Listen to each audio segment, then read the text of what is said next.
반추동물에게 조사료가 필요한데 조사료는 풀 종류, 거칠 조자를 쓴다고 하더라고요. 이 조사료 가운데 뭐라고 하죠? 기호성이 높은 사료가 있고 기호성이 낮은 사료가 있는데 기호성이 낮든 높든 이 반추동물이 조사료를 먹지 않으면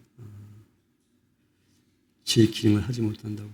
이 말씀드린 것은 말씀을 준비하면서 이 말씀을 전달하는 전달 매체가 기호성 있게 전달할까? 하고 있는가? 할 수 있는가? 여기에 대해서 의구심이 생겨가지고 이 조사료를 끊었습니다. 맛깔나게 이 말씀을 전할 수 있을까에 대해서는 솔직히 자신 없고요. 그런데 맛깔나든 안 나든 바로 들어야 되는데 다 먹어야 되는데 기호성이 있든 없든 다 먹어야 되는데 하는 그렇지 않으면 우리가 살아갈 수 없는데 어쨌든 기호성 없이 준비한 것은 제 탓이고요. 기호성이 있든 없든 먹지 않는 것은 여러분 탓이다. 이렇게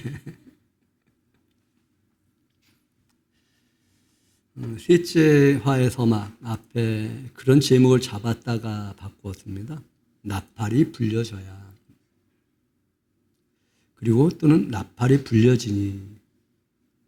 나팔이 불려지니 떼창이 하늘에서 시작이 되어집니다.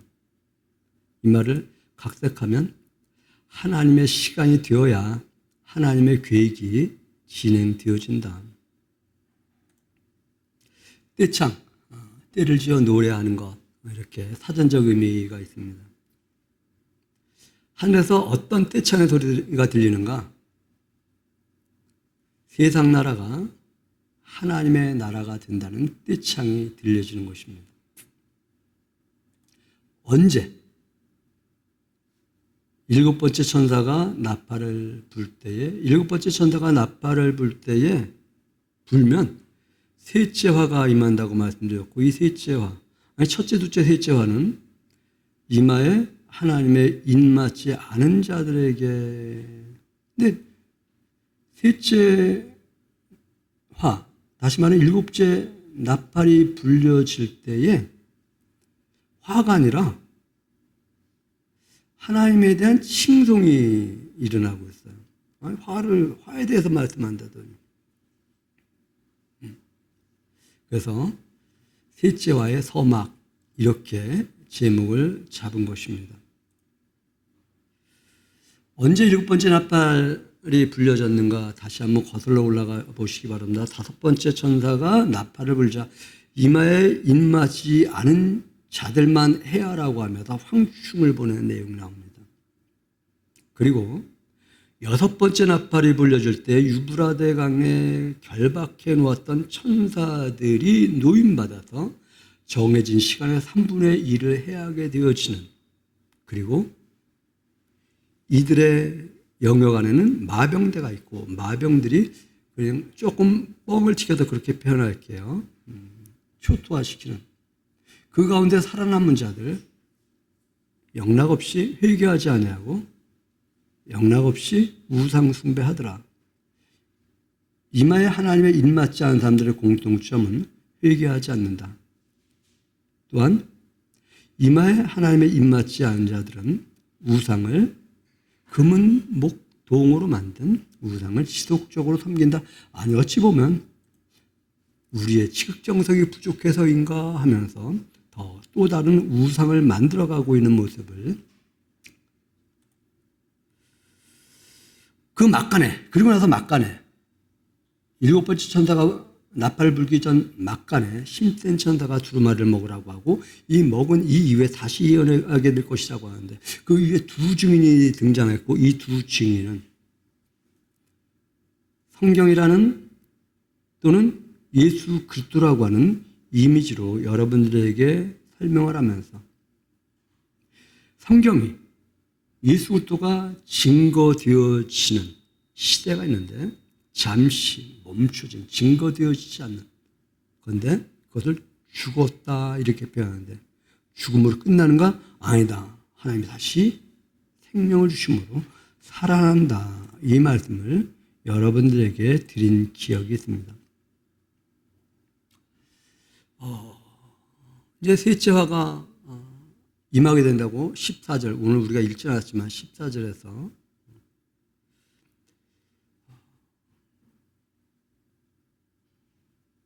화는 내가 원하는 내 기분에 맞게 임하는 것이 아니라 하나님의 시간에 하나님의 뜻이 이루어지는 영역임을 또 하나 우리가 생각하고 갈 것이 있습니다. 소리가 나는 장소가 어딘가. 우리는 생각할 때 소리 나는 장소는 이 세상이야 이럴지 모르겠는데 하늘에서 이렇게 말해요. 하늘은 하나님이 계신 곳을 말을 합니다. 저 높은 우주가 아니라 하나님이 계신 곳.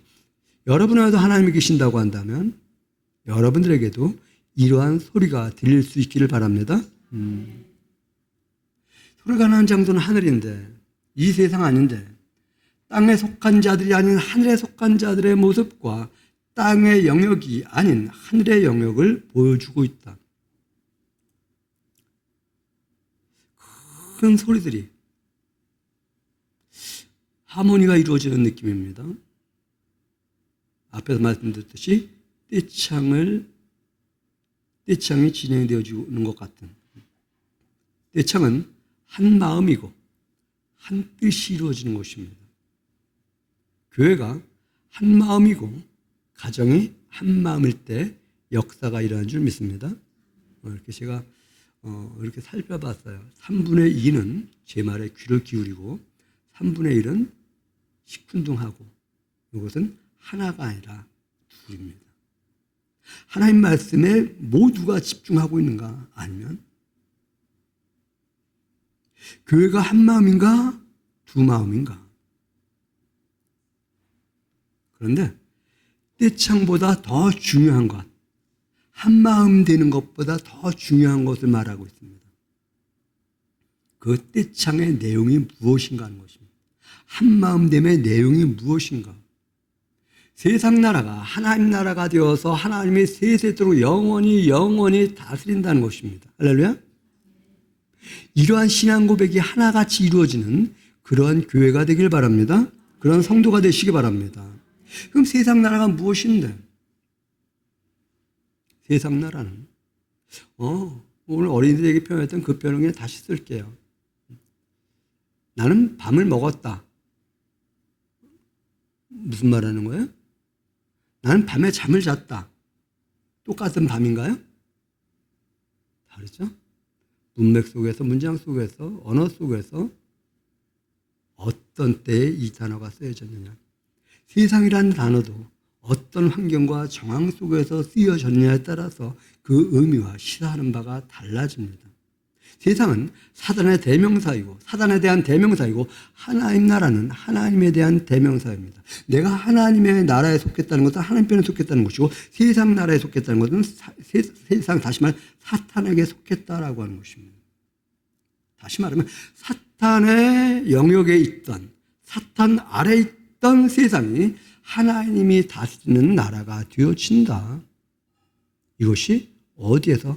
하늘에서 떼창이 이루어지고 있다. 그렇다면 저와 여러분은 하나님이 나를 세상의 방법으로 세상과 같이 다스리는 것이 아니라 하나님의 방법으로 하나님의 말씀으로 다스린다. 이러한 신앙 고백이 있어지기를 바랍니다. 이러한 서막 이 이후에 12장에 가면 이제 하나님의 영역과 세상의 영역, 다른 말로 하면 사탄의 영역과 하나님의 영역이 싸우고 있는 모습을 보여주고 있습니다. 하늘에서 하나님 나라를 펼쳐 보이십니다. 우리 주와 우리 주의 그리스도의 나라를 펼쳐서 보여주십니다. 무슨 말이지? 한번 15절 한번 다시 한번 자, 꼼꼼히 읽어봅니다. 시작. 일곱째 천사가 나팔을 불매 하늘에 큰 음성들이 나서 이르되 세상 나라가 우리 주와 그의 그리스도가 나라가 되어 그가 세세토록 왕노릇하리로다. 세상 나라가 하나님 나라가 된다는 표현인데 이것을 조금 더 확장한 펼쳐놓으면 우리 주와 그의 그리스도의 나라가 된다고 말을 하고 있어요.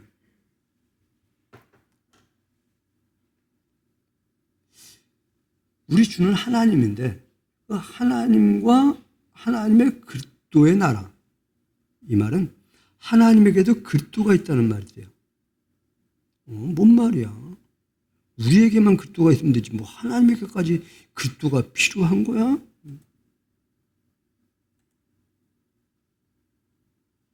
그리스도는 중보자라고 하는 의미를 갖고 있습니다. 왕이라는 의미를 가지고 있습니다.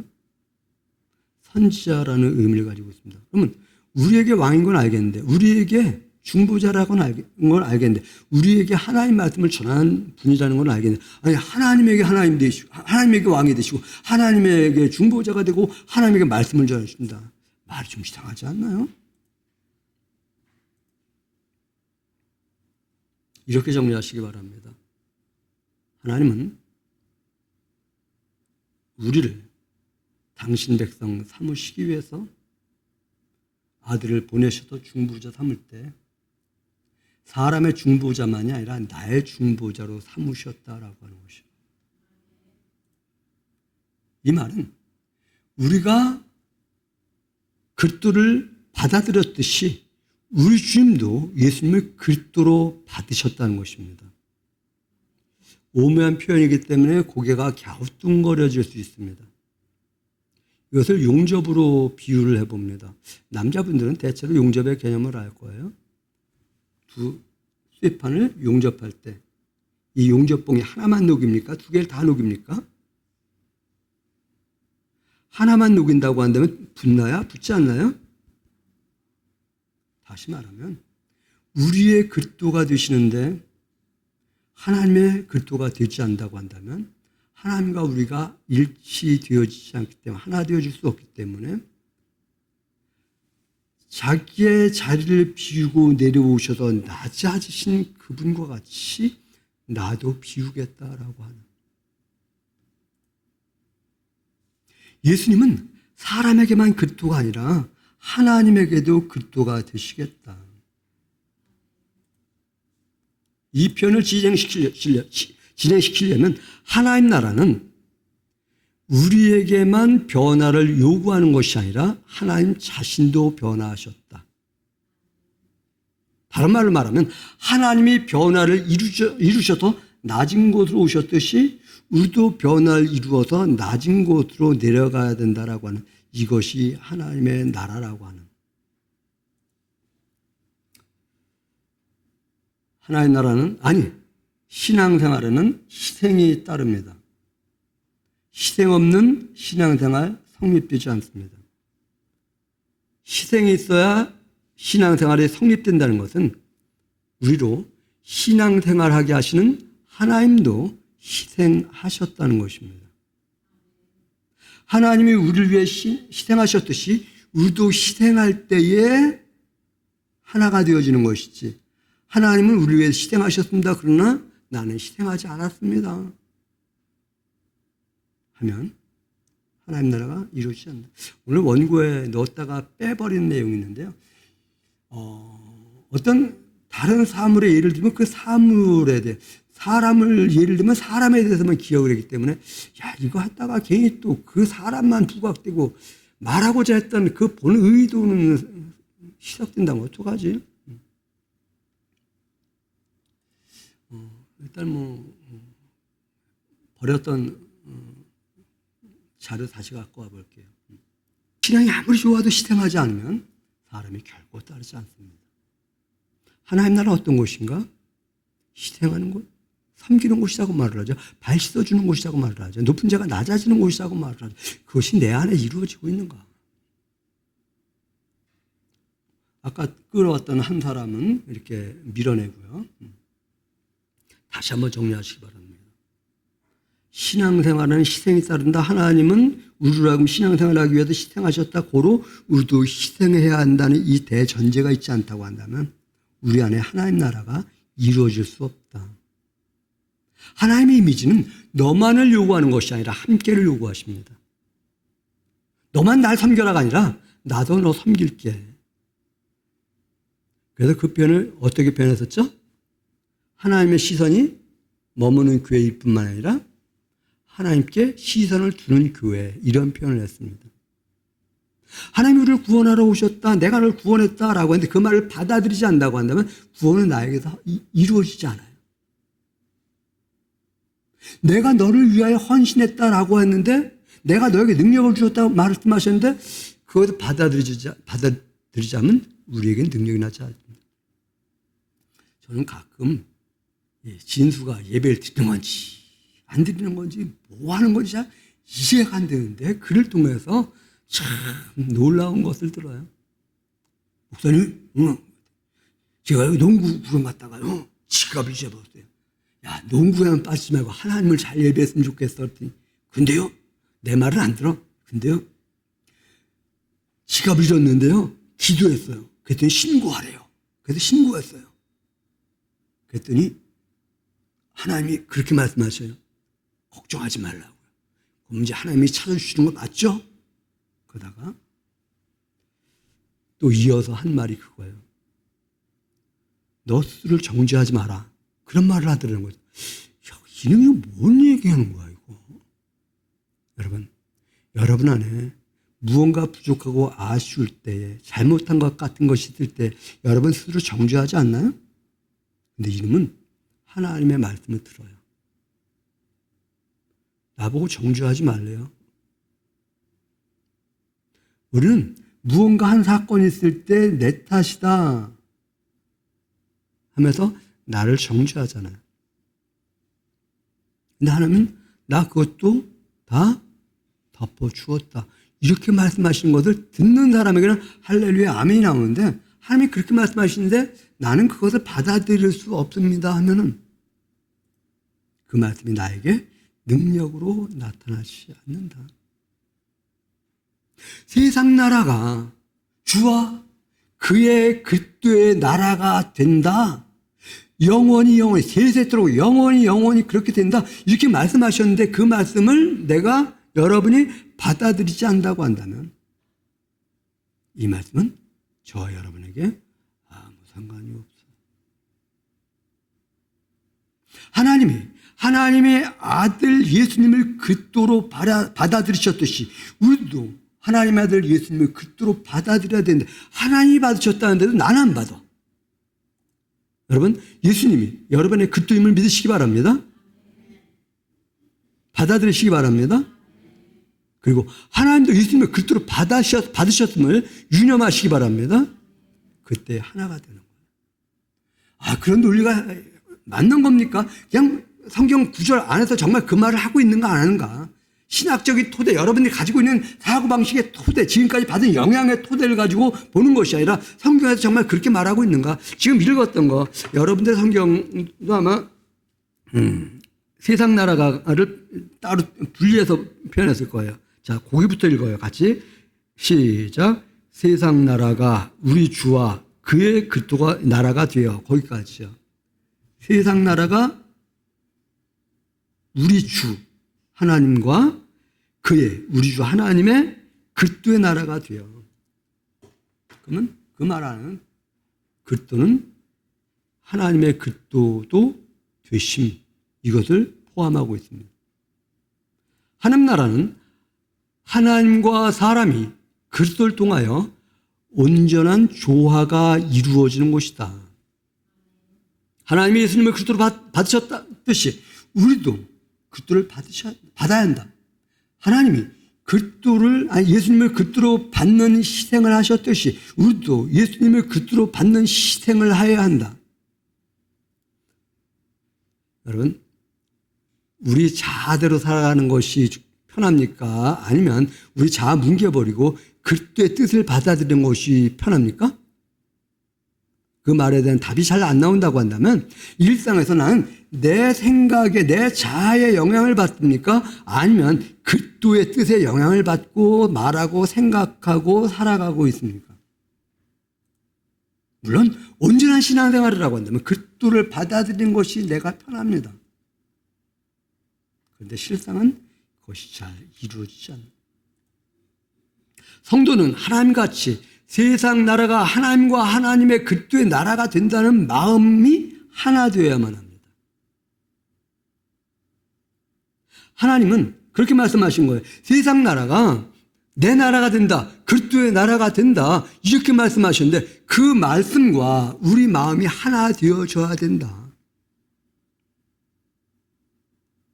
하늘에서 그런 큰 떼창이 이루어지고 있다.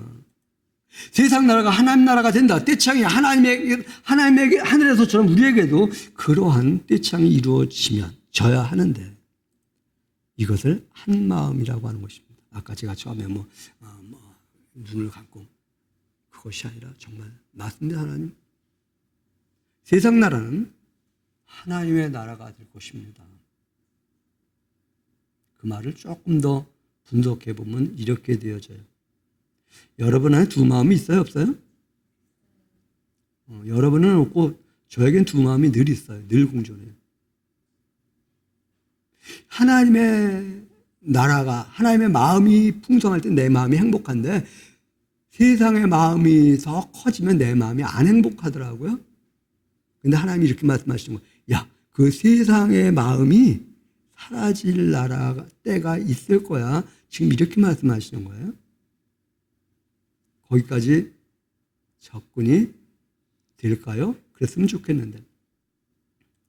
하나님 말씀하십니다. 세상 나라가 하나님 나라가 되어서 영원토록 다스릴 것이다. 이 말씀이 우리를 녹여서 인정하면 하나님과 사람이 연합하여 하나가 되어집니다. 점검하시기 바랍니다. 하나님 나라가, 세상 나라가 하나님 나라가 된다는 마음이 있는가? 그 마음이 없다면 좌클릭이든 우클릭이든 해야만 합니다. 내가 좌다 우다가 중요한 것이 아니에요. 내가 정말 하나님의 말씀으로 내가 모아져 있느냐. 우리가 그렇게 모아져 있느냐. 탄핵 정국이 어쩌고 저쩌고 하는데 그래서 참 혼란스럽다고 하는데 이것이 중요한 것이 아니라 우리 안에는 세상 나라가 하나님 나라가 된다라고 하는 한 마음 한 뜻 한 신앙과 그런 신앙생활을 하기 위해서 하나님이 희생하셨듯이 우리도 희생해야만 한다. 그때 하나님 앞에 있던 하나님 앞에 보좌에 앉아있던 24장로가 등장을 합니다. 24장로가 엎드려 얼굴을 땅에 대고 하나님을 경배합니다. 24장로 같은 자세가 성도와 교회에게 필요합니다. 나는 하나님께 엎드려 경배하고 있는가? 나는 정말 하나님께 나 자신을 엎드려 경배하고 있는가? 세상 나라가 우리 주와 주의 그리스도의 나라가 된다라고 하는 이 소리에 24장로는 얼굴을 땅에 대고 엎드려 그 하나님을 경배합니다. 24장로는 하나님 앞에서 자기 보좌가 있던 존재들이에요. 보좌의 이미지가 뭔가요? 사전적 의미로는 임금이 앉는 자리 또는 임금의 지위를 보좌라고 합니다. 24장로에게 제가 먼저 24장로를 어떻게 여러분들에게 이해를 시켜드렸었나요? 구약의 대표와 신약의 대표로 표현했었나요? 결국 이것은 하나님의 백성과 교회라고 하는 이미지인가요? 하나님의 백성 교회의 이미지는 하나님 앞에서 왕의 자리가 있는 사람들이다. 이것이 조화로운 곳이다. 세상은 부조화이기 때문에 세상의 개념으로는 이 조화를 이해할 수 없다, 받아들일 수 없다, 이런 표현까지 여러분들에게 해왔습니다.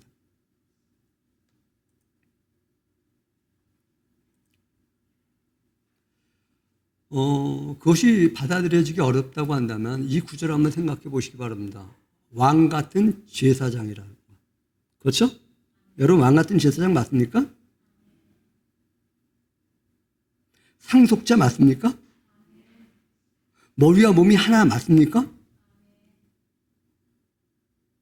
이것이 우리 안에서 정말 펼쳐서 섬세하게 신앙 고백이 되어지고 있는가?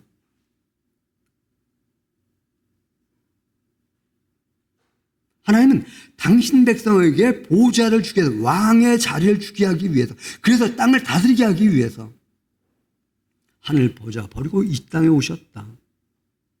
그런데 질서에 있어서는 그 하나님 앞에 얼굴을 땅에 대고 경배하는 이 모습을 한번 주목해 보시기 바랍니다.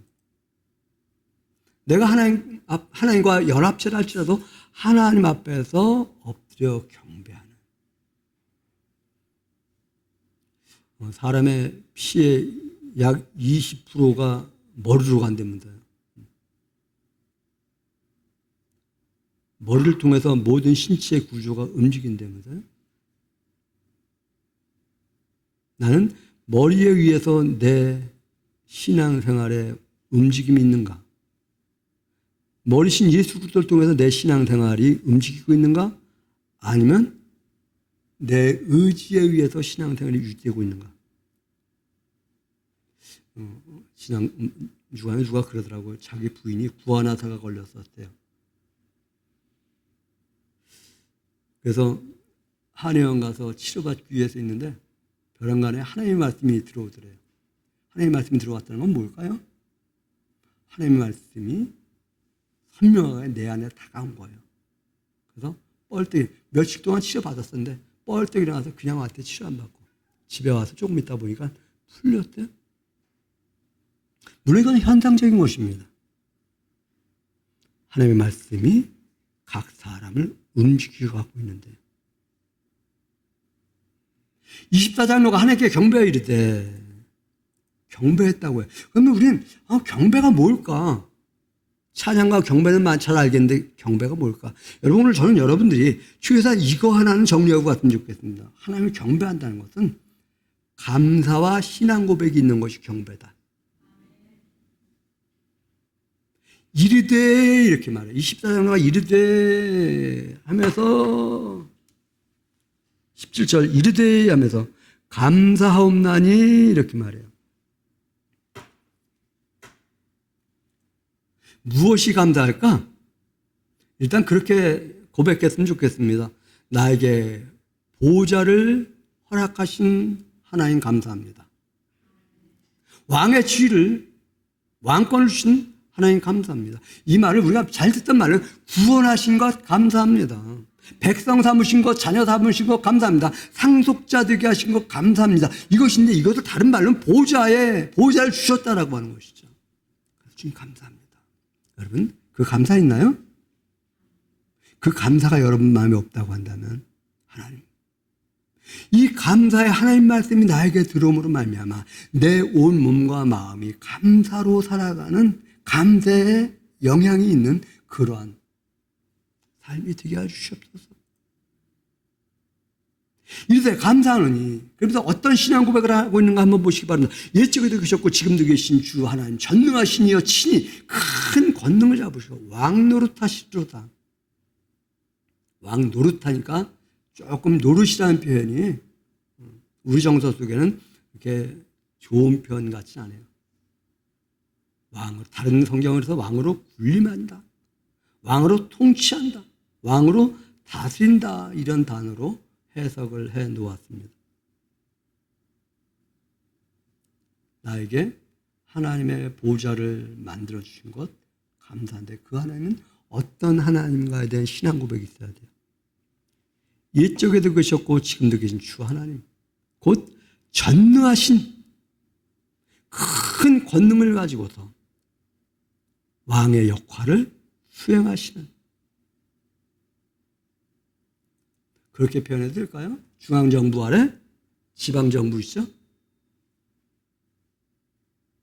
중앙정부의 큰 틀 안에서 지방정부가 유기적으로 호흡을 맞추는 나라가 건강한 나라겠죠? 중앙정부가 뜻이 있는데 지방정부가 자기 마음대로 한다고 한다면 이것은 호흡이 안 맞는 정부가 되겠죠? 탕자가 스쳐 지나갑니다. 나에게 가락지를 끼워주신 이러한 아버지 하는 아들과, 내가 하나님을 잘 섬겼으니 보좌는 당연히 내 거지 하던 바리새인들과 우리는 어떤 자리에 있나요? 하나님은 누구를 이뻐하실까? 포도원에 가서 일을 하라고 합니다. 큰아들은 예 알겠습니다. 작은아들은 못해요. 근데 누가 포도원에 가서 일을 하나요? 하나님의 눈에는 누가 이쁠까? 나 하나님 말씀대로 살기 힘들어요. 그러면서 또 하나님 말씀대로 살아간다는 거야. 나 하나님 말씀대로 살겠습니다 하면서 뒤돌아선 자기 마음대로 살아가는 사람과 나는 어떤 사람일까? 어디에 속하는 사람일까? 믿어지게 하시니 감사합니다. 할렐루야. 내가 믿은 것이 아닌데 문득문득 그런 생각을 해. 하나님 나로 하여금 믿게 하여 주시지 않았다고 한다면 난 얼마나 비참한 인생일까요? 나는 부족한데 그래도 믿어지게 하시니 주님 고맙습니다. 그럼에도 불구하고 나를 보좌에 앉게 하시니 감사합니다. 이런 감사가 있는 것이 바로 하나님을 경배하는 것입니다. 근데 믿어지게 하신 하나님 예전에도 계셨고 지금도 계셨고 무슨 말입니까? 아브라함과도 함께 하셨고 나와도 함께 하신 하나님. 이렇게 연결될까요? 우리는 아브라함과 함께 하셨던 하나님만 생각하는데 예전에도 계셨고 지금도 계신 하나님, 전에도 계셨고 이제도 계신 하나님은 아브라함과도 함께 하신 하나님, 나와도 함께 하신 하나님이라고 하는. 제가 그런 말씀 드렸습니다. 경배란 감사와 신앙 고백이 있는 것을 경배라고 한다. 하나님은 지금도 나와 함께 하십니다. 내일도 함께 하실 줄 믿으시기 바랍니다. 그 다음날도 함께 하실 줄 믿으시기 바랍니다. 근데 이 믿음은 내가 여러분들에게 있으라고 해서 되는 것이 아니라 하나님이 여러분들에게 주신 선물이에요. 그 선물을 받음으로 말미암아 하나님, 내가 오늘도 살아갈 만합니다. 살아갈 수 있습니다. 살아낼 수 있습니다. 이러한 고백이 되어지는 것이죠. 이런 고백이 교회의 기본 신앙이다. 이 기본 신앙이 이루어지지 않은 상태에서 교회는 성립되어질 수 없다. 하나님이 어떤 분이라고 24장로가 고백하는지 주목하시기 바랍니다. 옛날에도 계셨고 지금도 계시고 아브라함 때도 계셨고 지금 내 때도 계시고 그 하나님은 전능하신 하나님이시다. 큰 권능을 가지고 나를 다스리실 하나님이시다. 교회는, 성도는 이런 신앙 고백을 할 수 있는 무리를 일컬어 성도다, 교회다 이렇게 말을 합니다. 우리는 이제 조금 더 진행해 보아야만 합니다. 하나님은 언제 이렇게 성도들을 다스릴까 하는 것입니다. 그렇게 하신다고 했는데 언제인데 그게 언제인데. 땅을 망하게 하는 자들을 멸망시키신 후에, 그러면서 12장 이후에 땅을 망하게 하는 자들을 멸망시키는 내용들을 촘촘히 정리해 가고 있습니다. 자, 18절 한번 같이 읽어봅니다. 시작.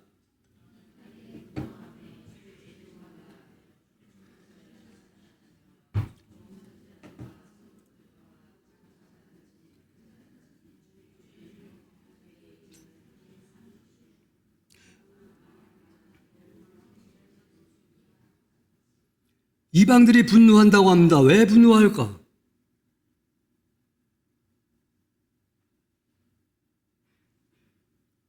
지금도 계신, 전에도 계셨던 그 하나님의 큰 권능으로 왕 되심에 대한 분노가 아닐까요? 하나님의 왕 되심에 이방들이 분노하니 주의 진노가 누구를 심판한다래요? 죽은 자들. 누가 죽은 자들인가요? 이방이 죽은 자들입니다. 하나님의 다스림을 거부한 자들, 죽은 자들이라고 말을 합니다. 지난 주간에 보았던 말씀 기억하시나요? 그 지난 주간에도 보았었고요. 성전 바깥들은 이방인에게 주었다 말씀하는 거 기억나시나요? 이들은 둘째 화를 입고서도 회개하지 않았다라고 하는 것 연결을 할 수 있을까요? 여전히 금, 은, 동, 목의 우상을 섬기는 자들이라고 하는 것 기억하시나요? 이방은 하나님의 말씀인 성경을 죽이고 죽이는 자들이라는 말씀으로 연결할 수 있을까요? 그런 자들을 영적으로 죽은 자라고 말을 하고 하나님 영적으로 죽은 자들에 대하여 진노로 심판하신다. 영적으로 죽은 자들의 특징은 땅을 망하게 한다 이렇게 말을 합니다. 땅을 망하게 한다. 한번 짚고 갑니다. 하나님께 분노하는 세력은 하나님의 진노의 대상이다. 반면 하나님을 경외하는 자들은 상 주시는 하나님이시다. 어린이들에게 오늘 그런 질문을 던졌어요. 야, 아무개야, 너 키가 크니 지근했대, 작대. 넌 키가 작고 여긴 키가 커. 키가 크기 때문에 일을 많이 했고 넌 키가 작기 때문에 일을 조금 했어. 하나님의 상을 주신다면 어떻게 줄까? 그랬더니 얘한테 많이 주고 저한테 조금 준대. 왜? 그랬더니 자기는 조그마서. 그럼 다시 한번 질문해 주자. 너는 머리가 안 좋고 얘는 머리가 좋아. 머리가 좋은 사람이 70의 일을 했어. 머리가 안 좋은데 60의 일을 했어. 하나님은 누구에게 상을 주실까? 그랬어. 여러분 누구에게 상을 주실까요? 내가 내 머리 만들었어요? 하나님 그 똑똑한 사람이 자기가 똑똑한 머리 만들었나요? 다시 말해 하나님이 각각에 주신 역량이 있는 거고 그 역량으로 일한 대로 상 주신 하나님. 하나님이 100을 주셨는데 작은 100을 주셨는데 작은 100을 이뤘다면 큰 1000을 주셨는데 작은 100을 이루었다고 한다면 이 말도 좀 거치네요. 그렇죠? 조사로네요. 지금 뭔 말하는 건지 이해가 안 되는 것 같은데 성경 본문으로 갈게요. 18절 보시기 바랍니다. 중간부터 또 작은 자든지 큰 자든지 주의 이름을 경외하는 자들에게 상 주시며. 저는 그 노래 잘하는 사람들 보면 참 멋있다 이렇게 생각해요. 목소리 좋은 사람들, 그렇죠? 자, 목소리 좋은 사람이 찬양한 것과 목소리 나쁜 사람이 찬양한 것과 하나님은 어떤 사람의 찬양을 좋아하실까요? 응? 너무 그런가요?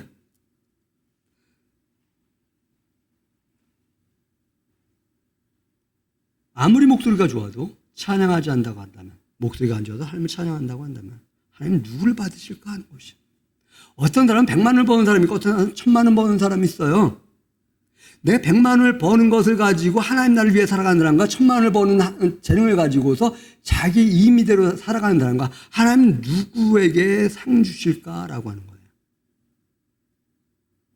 그런데 이 세상은 이 사람이 큰 사람이라고 하고 이 사람은 작은 사람이라고 해요. 이 세상의 논리는 하나님의 논리가 이해되어질 수 없고 받아들여지지 않고 그러니 늘 내 안에서 충돌이 일어나고 정말인가 이런 생각이에요.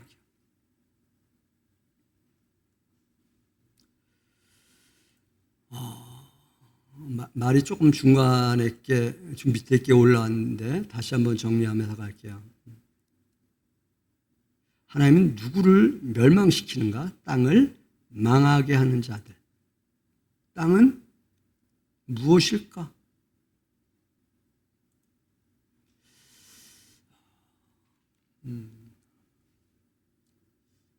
하나님은 사람을 무엇으로 만드셨어요? 하나님의 사람을 무엇으로 만들었어요? 하나님의 형상대로. 네, 맞고요. 어린이들에게 물으니까 그래요. 먼지요, 흙이요, 땅이요. 다 맞는 말이죠. 땅으로 사람을 만드셨다고 한다면 흙으로 사람을 지으사 그 고유의 생기를 땅, 흙, 먼지 같은 개념이에요. 이렇게 끌어올 수 있을까요? 땅의 가장 좋은 요소로 사람을 빚었다. 그렇게 되나요? 저희 옆에 동네에 시골 어렸을 때 옆에 동네에 항아리 공장이 있었어요. 항아리 공장. 그거 견학도 갔던 초등학교 때 기억이 있는데 도자기 만들려면 항아리 만들려면 흙 중에서 가장 좋은 흙 골라요? 안 골라요? 채로 치고요. 물로 앙금만 해갖고, 앙금 따로 해갖고, 이거 말려가지고 이걸로 점토 만들어요. 그러면 하나님이 그냥 아무 흙, 지저분한 흙 퍼갖고 만들었을까? 아니면 하나님이 만드신 땅에 있는 가장 좋은 요소를 딱 모아갖고 사람을 만드셨을까? 그러면 땅을 망하게 하는 자들이라는 것은 무슨 뜻일까요? 사람을 망하게 하는 자들을 멸망시키시는 하나님. 그럼 사람이 다? 사람의 가장 포인트는 뭘까요? 성경에서 사람의 가장 포인트. 아까 말했던 하나님의 형상, 하나님의 이미지, 하나님의 말씀. 그럼 하나님의 말씀을 망하게 하는 자들을 멸망시키시는 하나님이라고 우리는. 그 하나님은 어제나 옛적이나 지금이나 아브라함에게나 내 때나 엘리야 때나 내 때나 내 다음 세대 때나 동일하게 하나님의 이름을 경외하는 자들에게 상을 주시고 땅을 망하게 하는 자들을 멸망시키시는 하나님. 하나님에게는 상벌이 분명하다. 여러분, 하나님에게 상벌이 정말 분명하다고 하는 신앙이 있는가? 그 신앙 고백 없다고 한다면 그 신앙 고백을 오늘 이입시키는 그런 시간 되시기를 바랍니다. 하나님을 경외하는 자들과 땅을 망하게 하는 자들이라는 말씀을 대비했다고 한다면 경외와 망함이라고 하는 것을 한번 비교해 볼 수 있습니다. 무엇이 경외이고 무엇이 망하게 하는 것인가? 교회만 다닌다고 다 성도라고요? 아니요. 하나님 나라가, 세상 나라가 하나님 나라가 된다는 신앙 고백을 가지고 살아가는 사람들이 성도입니다. 세상 나라가 하나님 나라가 된다는 신앙 고백이 없다면 이 사람은 교회라는 구성 안에 회원이 될지언정 성도 아니다, 교회 아니다, 주님의 몸 아니다. 용접을 했는데 본체에 아직 붙지 않은 쇠조가리가 본체다 이렇게 말할 수 없지. 본체가 되게 하기 위해서 준비된 자료 이것이 아직 본체 아니다. 점검해 보시기 바랍니다. 세상 나라가 정말 하나님 나라가 된다라고 하는 신앙 고백이 우리에게 있는가? 여러분들에게 있는가? 우리에게 있는가? 우리 이웃들에게 있는가? 내 자녀에게 정말 그런 신앙 고백이 있는가? 교회를 잘 나온다는 못 나온다는 나중 이야기예요. 교회에 나와도 그 신앙 고백이 없다면 교회에 나올 수 없는 여러 가지 환경 가운데 있기 때문에 있는데 그 고백이 있다고 한다면 우리는 어떤 것으로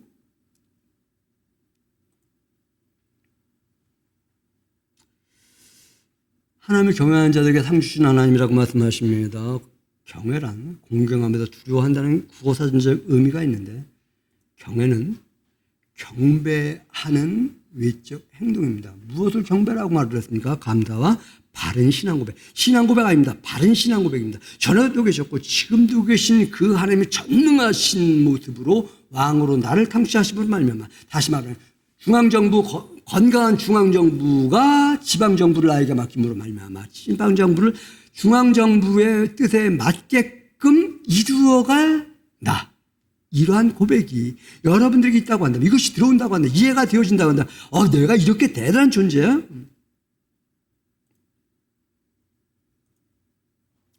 누가 땅을 망하게 할까?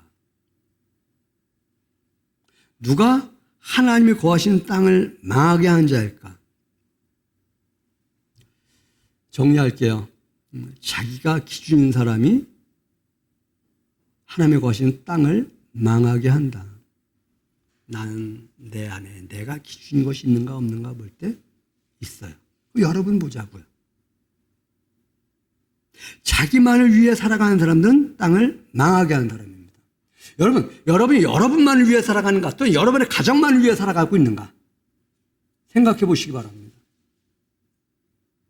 이웃을 돌보는 마음이 있는가 이웃에 관심이 있는가 한번 보시기 바랍니다. 나만 구원받으면 되지 않은가 아니면 다른 사람도 구원받아야지 하는 그 마음이 있는가를 한번 점검해 보자는 것입니다.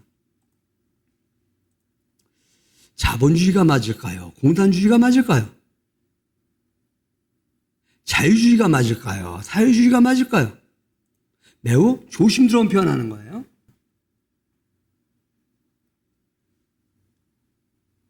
자본주의다, 공산주의다, 사회주의다, 자유주의다, 이것이 중요한 것이 아니라 이것을 어떤 마음과 자세를 가지고 갔냐예요. 성경은 자본주의 사상도 있고요, 공산주의 사상도 있어요. 이것을 나누려고 하다 보니까, 그런데 하나님 자본주의라고 한 것도 아니고 공산주의라고 한 것도 아니에요. 하나님 나라가 되라고 하는 거예요. 하나님의 나라는 내 뜻이 아니라 하나님의 뜻으로 하나 되게 하는 것이 하나님의 뜻이에요. 나의 안에 그 마음이 있는가? 내가 경제 생활하는 목적이 나를 위한 것인가? 내 가족을 위한 것인가? 아니면 하나님을 위한 것인가를 한번 점검해 보는 거예요. 내가 지금 화를 내는 것이 하나님의 나라를 이루기 위해서 화를 내고 있는 것인가? 아니면 내 뜻을 이루기 위해서 화를 내고 있는 것인가? 내 자녀를 교육시키는 것이 내 뜻을 이루기, 내가 못 이룬 것을 이름으로 말미암아 대리만족하게 하기 위한 것인가? 하나님의 뜻을 이루기 위한 것인가? 민주주의다, 공산주의다가 중요한 것이 아니라 내 안에 하나님 나라가 이루어지고 하나님의 뜻이 이루어지기 원하고 거기에 나를 맞추고 있느냐가 더 중요한 것인데, 이념에 의해서 내가 갈린다고 한다면 이것이 바른 가치가 아닐까? 경제활동하는 것이 하나님 나라를 위한 것인가? 아니면 땅에서 흥하게 하기 위해서 하는 것인가? 땅에서 흥하게 하기 위한 목적으로 경제활동을 한다고 한다면 많은 땅, 하나님이 거하실 터전이 되어야 될 것을 망하게 한 자들이고, 망하게 함으로 말미암아 그들은 하나님의 멸망의 대상이 되어진다. 그 하나님 나라를 본 거예요. 그런데 언제 하늘에 있는 하나님의 성전이 열리는가를 주목해 보셔야만 합니다. 24장로의 신앙 고백이 있은 후에 하늘의 성전이 열렸다라고 하는 것 유념하시기 바랍니다. 이 말은 우리 안에 언제 성전이 이루어질까?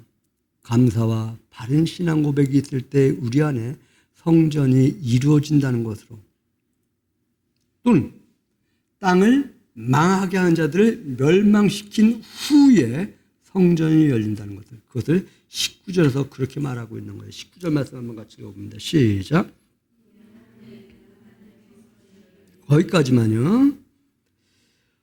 땅을 망하게 하는 자들을 멸망시킬 때로소이다 하더라. 이에 하늘에 있는 하나님의 성전이 열리니, 땅을 망하게 하는 자들을 멸망시킨 후에라는 말이에요.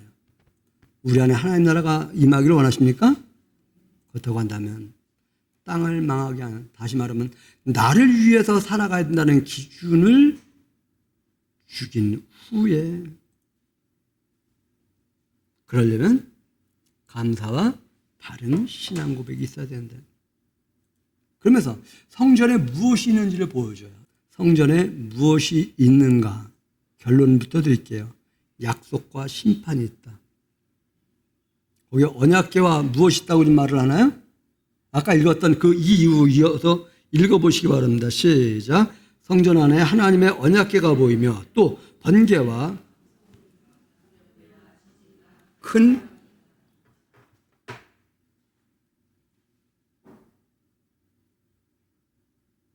약속, 언약입니다.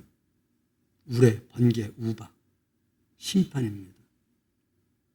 성전에는 하나님 나라에서 좋은 것이 있다고, 좋은 것만 있다고 생각할지 모르겠는데 아니요. 강대국을 한번 잠깐 생각해 보시기 바랍니다. 강대국의 기준은 법치입니다. 법치는 있는데 경제와 국방이 없다면 강대국이 되어질 수 없습니다. 언약궤 이미지, 약속이라고 말씀드렸습니다. 음성은 선언의 이미지입니다. 번개, 우레, 우박, 심판의 이미지라는 것입니다. 즉 하나님의 약속에 의해서 하나님은 약속에 의해서 말씀하시고 약속에 의해서 심판하신 하나님이십니다. 이 하나님을 공의로우신 하나님이라고 말씀하시는 거예요. 누구를 심판하신다고 약속하셨나? 땅을 망하게 한 자들 멸망하시겠다고 약속하셨고요. 다른 말은 사람에게, 땅에게 신앙이 들어가지 못하게 막고 있는 자들을 심판하신다.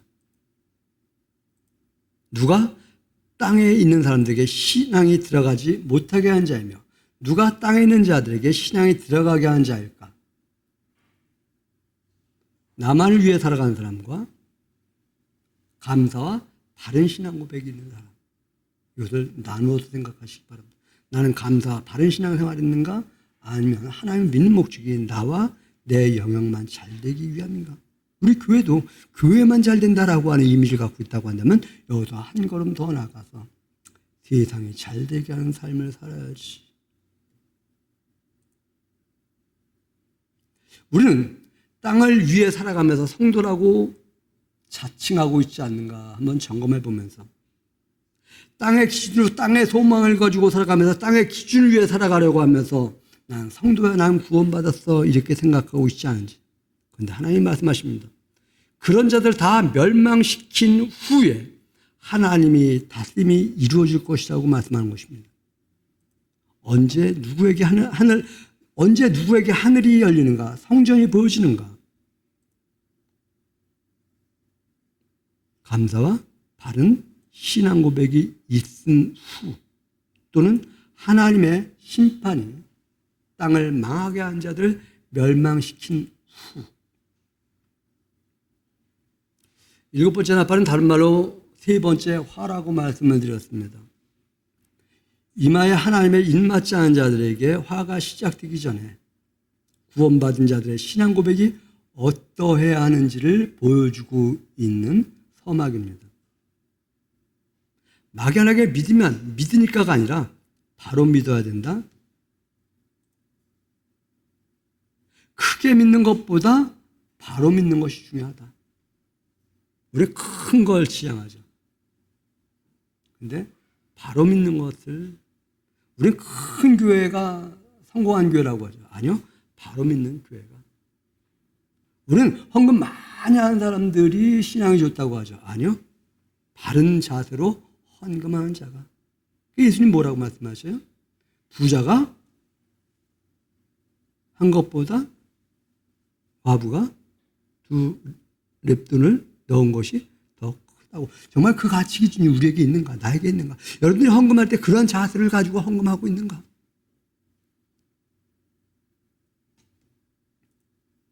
하나님은 당신이 희생하시면서 희생하는 하나님 나라, 희생을 통해서 이루어지는 하나님 나라를 이루기 원하십니다.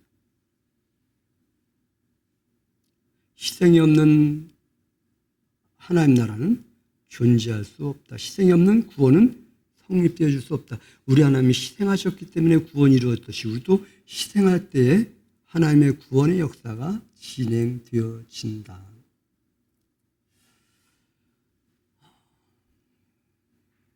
이런 말씀을 준비하면서 제 마음 안에도 무언가 먹먹한 것이 있습니다. 여러분 안에는 먹먹한 것이 있는가? 아니면 유쾌함이 있는가?